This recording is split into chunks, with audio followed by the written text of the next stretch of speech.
Hi, everybody. Welcome to Missouri Open Door Technology Series, hosted by UMKC Institute for Human Development and Missouri Assistive Technology.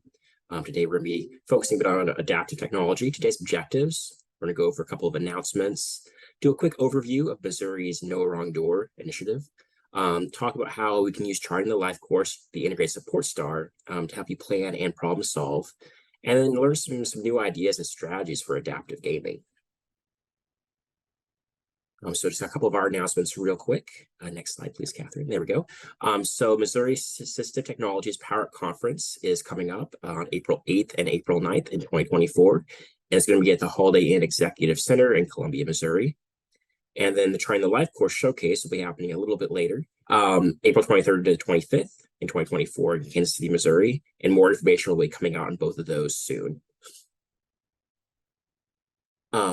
Additionally, another announcement is that Medicare open enrollment is still going on through December 7th for Part D and Medicare Advantage plans. And you can reach out to Missouri SHIP counselors to help you with free, unbiased Medicare counseling. The information is all up on the screen. So let's talk a little bit about what No Wrong Door is, if you're not familiar. So the quick overview of Missouri's No Wrong Door is that it's all about transforming the way people access services in their community. And we do that by supporting individuals and caregivers to make decisions on complete and accurate information about all options for anyone seeking long-term services and supports, regardless of any kind of eligibility-specific needs like age, income, or disability. And as you can see on the right, there's a lot of different No Wrong Door partners. UMKC IHD is one of them. As designated lead, and then with us today as well as Missouri Assistive Technology. There's a lot of other great partners as well across the state. And so how they work is they are 1-hour live virtual workshops that really are aimed at providing useful, practical information and resources for immediate use. And we have this integrated support star up on the side on here, and we have two open door series. We have the technology series. We also have Missouri Open Door Benefit series as well. So integrated services and supports. If you're familiar with Life Course, you probably know the slide. On that circle on the left, we see that the person exists within their family and accesses their community. That's kind of the default. And sometimes when a person receives services, which is represented in the middle circle, that green circle of the services can wrap so tightly around the person that even though despite the best of intentions, it can really start to cut them off from their family and their community. And we don't want to see that. What we want to see is that right circle where the person exists within their family, like everyone else does, access their community, and those supports are sprinkled and integrated into their life where and when they need them. And that's represented by those little star icons.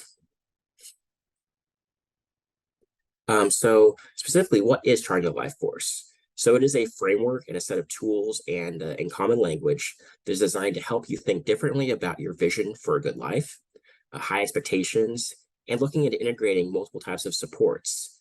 It also helps to organize your ideas, visions, and goals, as well as problem solve, navigate, and advocate for supports. Specifically, we're going to be focusing today on social spirituality, on the Life Course side of things. And so what we have on the screen is we have our integrated support star. And so it's a 5-point star, with each point representing different types of supports that you might map in your life. And so what we have here is really focused on specifically social spirituality support options. That top point of the star, the blue point, is the personal strengths and assets that a person might have. So some examples that are up on the screen. If a person has hobbies and interests, and maybe they have some media supplies they have for that, any knowledge or experience they have playing games or other social activities, if they're outgoing or friendly with their personality, if they're able to understand social cues and norms, if they have money and a budget for social activities, an interest in or belief in faith or higher power, if they belong to or have roles in a faith community, exposure and experience going to weddings or funerals, and also having good conversation skills. Those are all some examples of what might go in there. It's certainly not everything, though. And then jumping to the right, you have that purple pointed star, which is relationships. So that's where a person can put, they have any friendships that can support them in social and spirituality, dating or relationships, members of their faith community, friends of their parents or their siblings and other family members, people with a shared interest or hobby, and their neighbors. And then in that bottom right one, the green one, that is our eligibility specific point of the star. And so that's all the services and supports a person might receive based off of having some kind of a diagnosis or fitting into a category. And so some of the examples in there are a separate or special church service if a person needs that, special group outings and activities, Special Olympics, and social skills classes. Next to that is the dark blue point of the star, which represents community resources for supporting social and spirituality. And so that's where a person could put any kind of parks and recreation activities in the community, their any kind of service, social clubs or groups, if there are any inclusive faith communities they're part of, sports teams and clubs if a person is into sports, preschools, playgrounds, community centers, and then churches and places of worship. And then finally, we get to the last point of the star. I save it for last because it's technology, and that's very fitting for the adaptive gaming portion we're hearing about here in a minute. So that's where a person would put their online social clubs, if they're part of anything like that, their social media, whether it be Facebook, Twitter, Instagram, Pinterest, and so forth, online games or adaptive gaming, shocker, email and texting. And the real benefit of using the star is you can really have a map of what is available to you as a person or to the person that you support and love. And so anytime you're trying to solve a problem, you can look at that and figure out, hey, here are some of the things that I can use to achieve this goal. With that being said, we're going on to adaptive gaming, and I think we're handing it off to Brandon. Awesome. Thank you, David. Appreciate it. So yeah, I'm going to be talking today about my capstone adaptive gaming program I've been making here alongside Missouri Assistive Technology. So first, we'll kind of talk a little bit about who I am. On the next slide. So yeah, I'm Brandon. I'm a doctoral OT capstone student from Rockhurst University. I'm basically completing my 14-week capstone project here. It started, what was that, August 21st. So kind of winding down last couple of weeks here. And then I graduate coming up December 16th and planning to get a job over at KU Medical Center. Kind of that's where I work right now, and just be good to be a part of the team there and kind of continue. We'll go to the next slide. So today, kind of go a little bit about our objectives and kind of give you a little bit about the contents. So the overall objective is to inform and enable MOAT staff and gamers alike in serving and accessing gaming through assistive technology and adaptive gaming resources. This program is introductory and has yet to be implemented here at MOAT. So I'll kind of reinforce that a couple times while we talk too. So some of the contents, I'll kind of go a little bit about the history and what is adaptive gaming and kind of how it's changed over the last few decades. Some benefits and importance for adaptive gaming, as well as how OT ties into it, as well as an overview of the whole adaptive gaming program that I've kind of been setting up. So we'll kind of start there on the overview of the MOAT program. On the next slide, and like I said, yeah, it is just introductory, so it hasn't been implemented yet, but it's something that MOAT could use going forward. So here's some of the things that I've kind of been building out. We have like an intake assessment, like a bunch of surveys that would be like a kind of a pre-survey, kind of gets an idea of users or clients' needs, as well as like using that in corporation with the loaner program. And then we have like a post survey as well. The loaner program, so they currently have that here for like part of their TAP programs and a couple other programs where you can come in and loan some items through like ETC. And then we'll go over the field guide and matrices that I've made, and some community resources, and as well as a couple ways that I've been trying to kind of increase awareness that Missouri Assistive Technology has this program. All right, so what is adaptive gaming?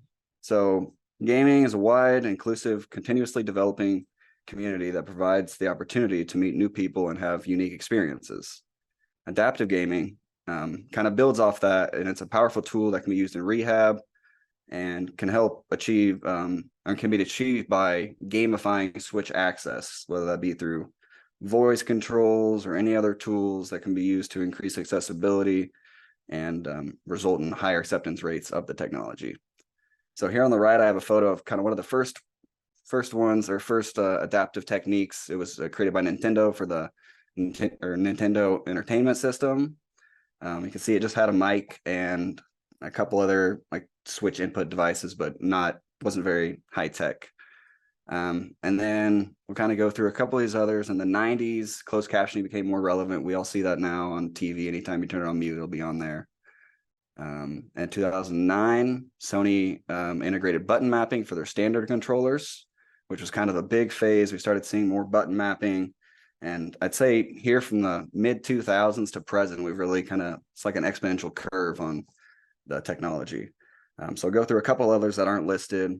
Some more in-game accessibility started happening kind of after AbleGamers and Evil Controllers teamed up to make that Adroit controller.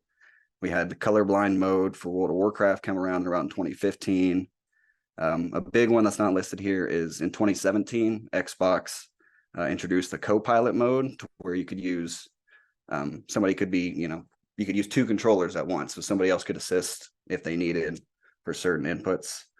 And then a lot in 2018, we saw a bunch of more in-game accessibility through like Spyro Reignited. They started going back and adding in like subtitles and making updates to games to help increase accessibility.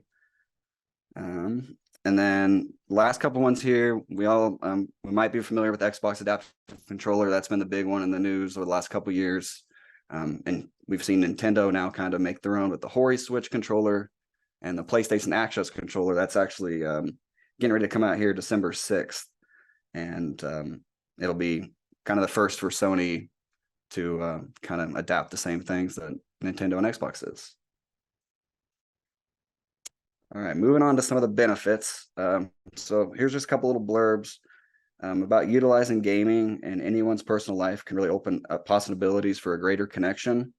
It's not required to play the games with others to make this connection. Even enjoying one specific game or genre can result in getting involved with a supportive fan base. And I've seen this through, I've gotten involved with a couple Discord groups online, and specifically one is Disabled Gamers.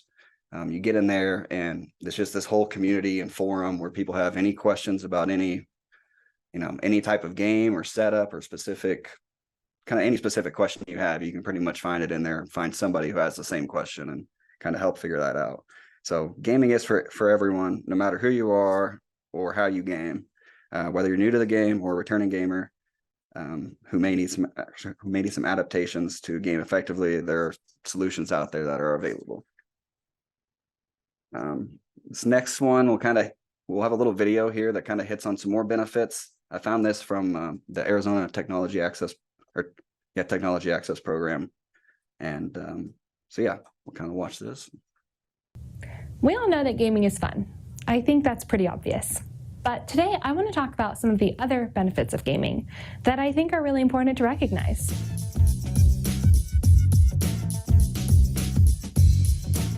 Physical distancing regulations in response to the COVID-19 pandemic have led to this massive uptick in gaming for able-bodied and individuals with disabilities alike. This increase has highlighted the value of gaming as a meaningful hobby.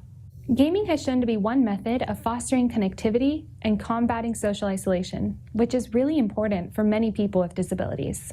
Dealing with social isolation is a new challenge for many people due to the pandemic. But unfortunately, people with disabilities are often not strangers to feeling socially isolated. The good news is that studies have shown that gaming can facilitate feelings of enjoyment and achievement, friendship, and community.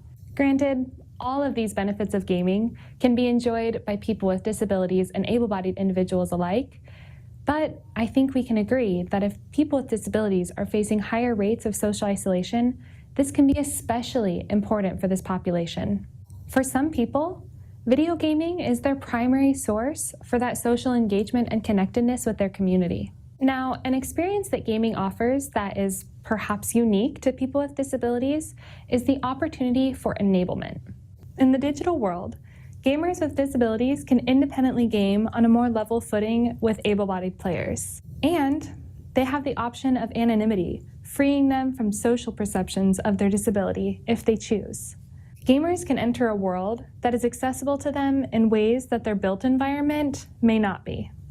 This can allow them to engage in experiences that are often inaccessible to them offline. It's important to realize, though, that when technology is not designed for players with disabilities, their disablement can appear in the virtual world as well. This is one reason why we at ASTAP believe that it is crucial to provide gaming opportunities, including equipment and accessible games for people with disabilities.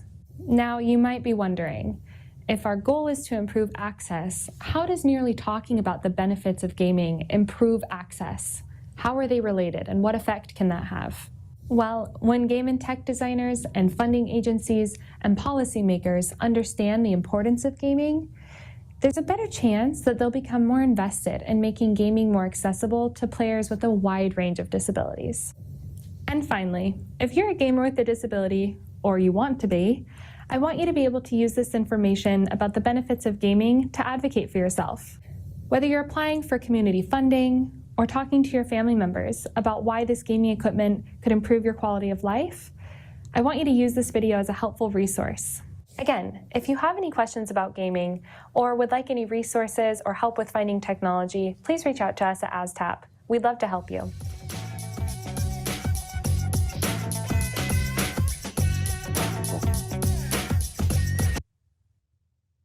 Or reach out to us at MOAT.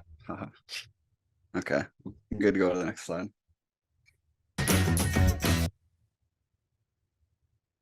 So we'll kind of go forward talking about kind of what does MOAT offer. This is more like in terms of adaptive gaming.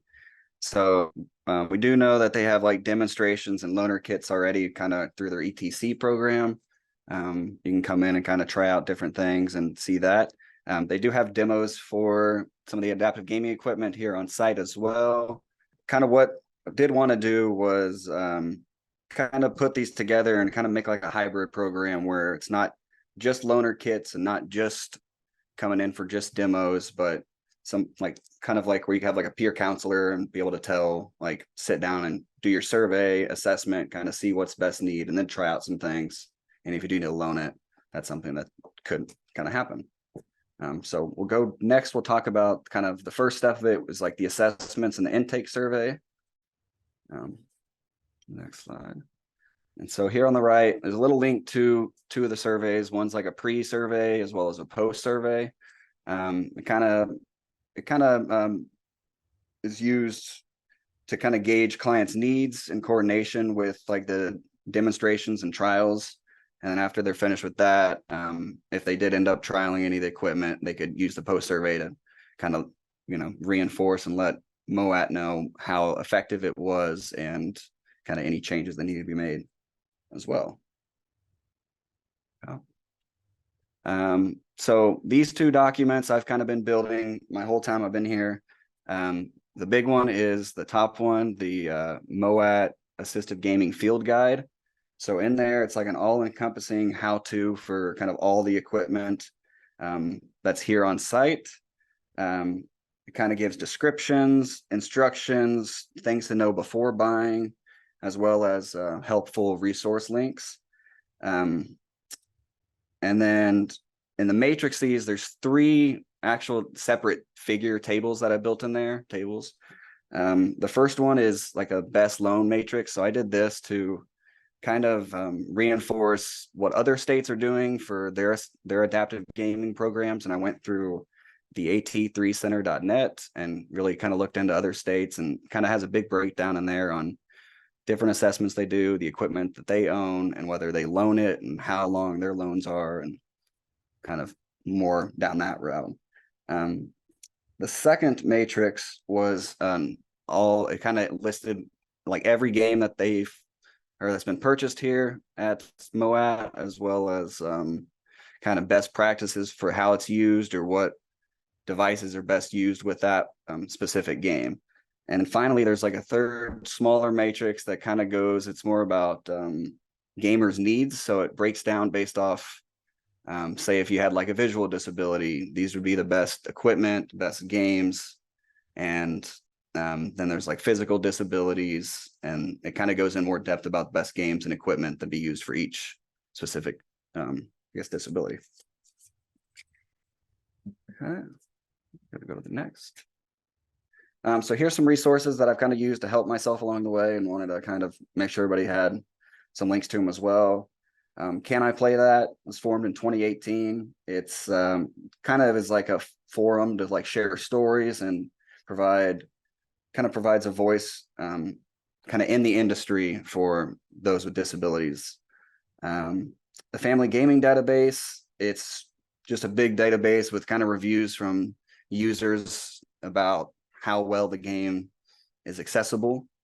Able Gamers, we're all kind of familiar with them. I use them a lot. The Dagger system or slash ability points, that's actually been acquired by Can I Play That, but that was like founded by a disabled gamer to help get those individuals more into the tech and kind of the gaming space just in general, so they have a voice for themselves.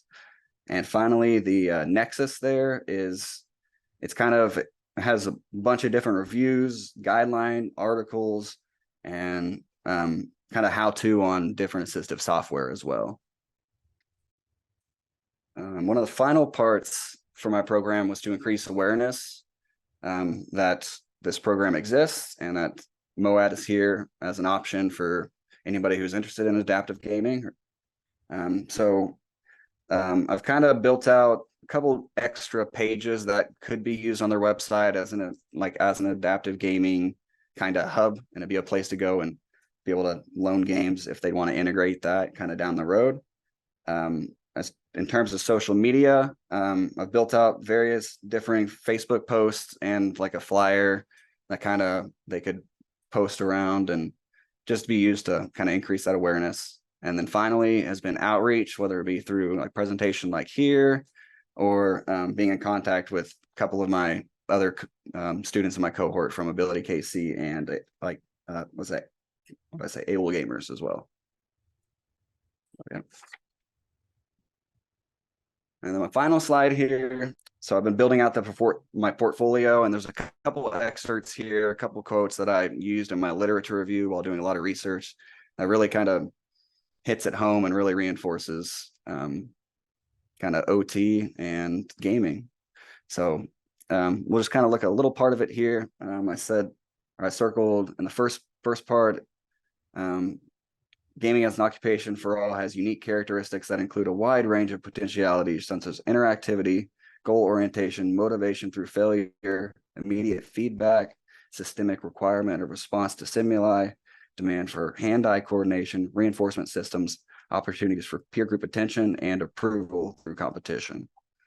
And then the second one there, you can see Karen said, there's more than just social connections and escapism in gaming, but also helping them feel enabled or being on level footing with non-disabled players. And then the final one there, I kind of wanted to tie it back into OT, just different ways that gaming can be used to help rehab. And I've seen it. I work over there at KU Med, and I've seen them use the Nintendo Wii, at least over on the rehab unit, to help keep people get back, and definitely helps with motor, cognitive, social skill development, emotional regulation. VR rehab's a new one that's really starting to kind of pick up motivation, re-engagement, and adherence. So kind of the last thing I want to kind of leave on, I came across a quote that no two people experience disability the same, so gaming needs to be accessorized. And I just feel like that really hits at home, and it's something we all need to think about. So thank you, and any time for questions.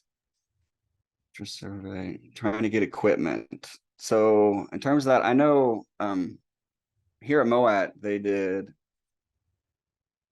maybe he has a little bit more better idea. Okay. You could open up and go through equipment. Okay. Yeah. I gotcha. There's a question about like if they're obtaining equipment. You guys got like through the grant, right? The Christopher Reeves grant. Okay. So that's how MOAT obtained a lot of their adaptive gaming equipment. Was they got a grant from Christopher Reeves Foundation within the last year or so. But in terms of trying to acquire it, I'd say, yeah, look for different grants. I know a lot of it's not very, very cheap. So that's the one kind of drawback if you're getting like the Xbox controller or the Hori. I think the new PlayStation one's only about $90, but yeah. And Scout just popped in and said I could go through some more of the kind of my field guide if we wanted to go back to that slide I had. So here is kind of the adaptive gaming field guide I've built. We don't have to go through the whole thing. It's 17 pages here, but kind of give you an idea. I kind of went through each specific one. So we'll just start with the Xbox adaptive controller here. Kind of gives you an idea of what it is, how it's supported. I have a link in here that kind of goes into depth, kind of gives you a little bit more if you want to go to their main website, as well as cost for each of these items too. Before using, I feel like this is a super important one that they could go over if you come in for a demonstration or a trial or anything like that, just to make sure that like what you have would work with it and kind of all the ins and outs before. The setup, so I kind of went in depth, made it kind of like a task analysis and broke down kind of literally how you could set it up. I mean, each person's going to be unique for themselves. And I think that's kind of where like a little trial period or coming in for a demo would be great, as well as a video tutorial on just kind of gives a different view on how to use each one. But so I went through our Xbox Adaptive. We did the Nintendo Hori Flex, the Quad Stick. That's a more complex one there as well. And it's definitely one that you're going to want to have to like probably try out or just kind of figure out what works best first. Eye tracker for kind of low vision. Adaptive gaming kit. So currently this is only out for Xbox, but with that new PlayStation Access controller coming out, there's going to be one that's completely usable for both, accessible for both. Glasshouse Pro.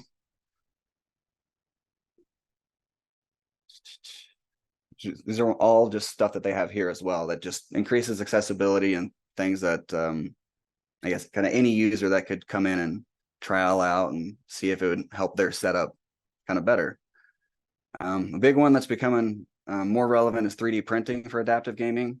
Definitely have seen like anybody who has access to a 3D printer or you can find these like free online through printables. They have any type of kind of design that you need. If you're one-handed, say if you had a stroke or something like that, this could kind of definitely save you money and just be a different way to, I guess, adapt. And oh yeah, I also included all their games that they had on here too. So that kind of gives a breakdown. This one doesn't go into accessibility for them, but it just kind of gets some more description about the games and cost if anybody was interested in as well. So yeah, that was the field guide there. And we don't have to go into the state practices. That's kind of a lot of jargon in there, but yeah. Any other questions? Have you guys looked at therapeutically applied role play gaming? I personally have not looked at therapeutically applied role play game RPG gaming, but I have seen, I have seen in terms of like being socially a part of a group. People do that, especially like I've seen it's a little bit different, but like Grand Theft Auto has their own role play servers. I mean, there's a lot of different games. I know Minecraft as well has their own role play servers just to get people, into part of a community. And you can find those on Discord, and especially that disabled gamers one. I would jump in there and kind of look. So I mentioned earlier that there's a benefit series for Missouri Open Door as well as this technology series. The benefit series is the second Wednesday of every month from 12:30 to 1:30 Central Standard Time. And the next one is going to be December 6th. And it's going to be on benefit enrollment centers. The technology series is the fourth Wednesday of every month from 12:30 to 1:30 p.m. Central Standard Time.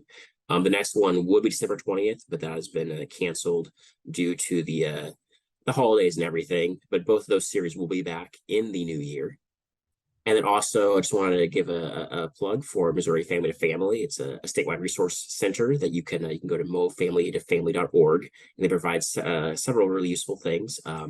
They run good life groups you can join from across the state that are interactive peer learning collaboratives that are all about allowing hands-on learning to help build the capacity of self-advocates and family members to be able to use the Chart of the Life Course framework in their own lives. And you can go into that with no knowledge whatsoever. It's open to anyone.